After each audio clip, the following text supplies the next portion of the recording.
आज की कहानी को सब्सक्राइब करें और बेल आइकन को दबाना बिल्कुल भी ना भूलें।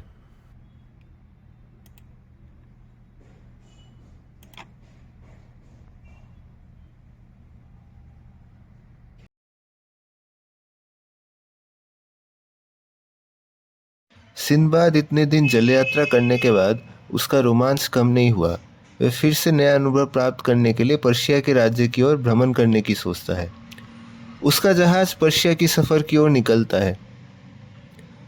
उसका जहाज सफर करते हुए एक बंदरगाह की ओर पहुंचता है।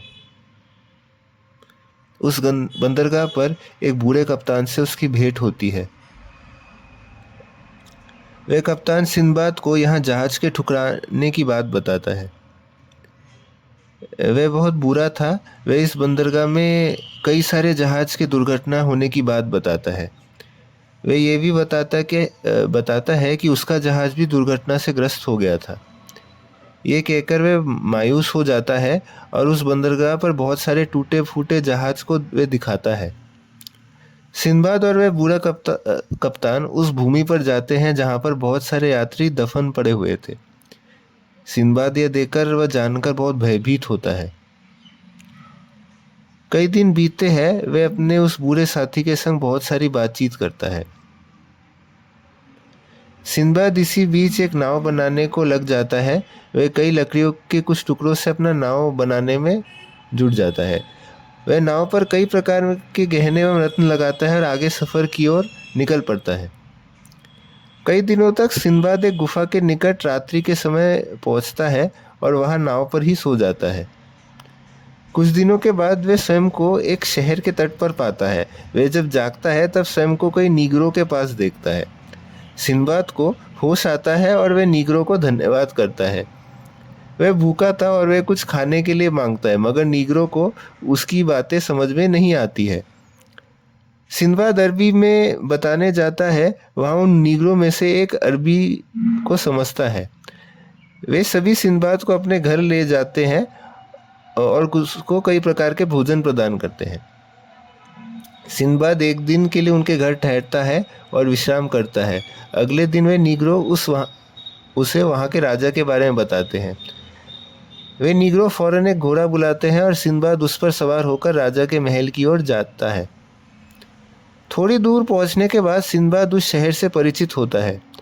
उस शहर का नाम सरनदीप था। सिंदबाद सरनदीप के राजा के निकट पेश होता है। वहां पर एक राजकुमार था जो सिंदबाद से पूछता है। सिंदबाद उसे अपना परिचय देता है और वह बताता है, मैं सिंदबाद नाविक हूँ और बगदाद का निवासी हूँ। राजा सिंदबाद से सरनदीप शहर तक पहुंचने के बारे में पूछता है। सिंदबाद अपना सफ़र राजा को सुनाता है। वह उसको और उसके नाव को बख्शने की मांग करता है। राजा सिंदबाद की देखभाल करने का आदेश देता है। वह एक अधिकारी को उसकी देखभाल करने की आदेश देता है।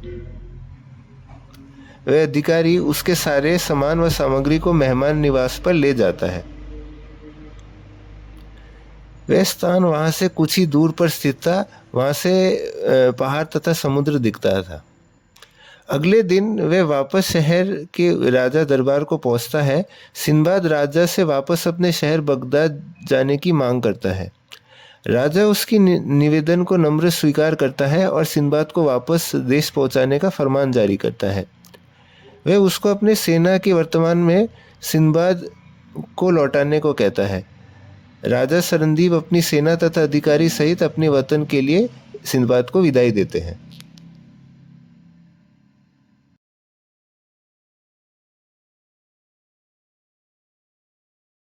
अगर आपको आज की कहानी पसंद आई हो तो कहानी को लाइक करें, इसको शेयर करें और चैनल को सब्सक्राइब करें।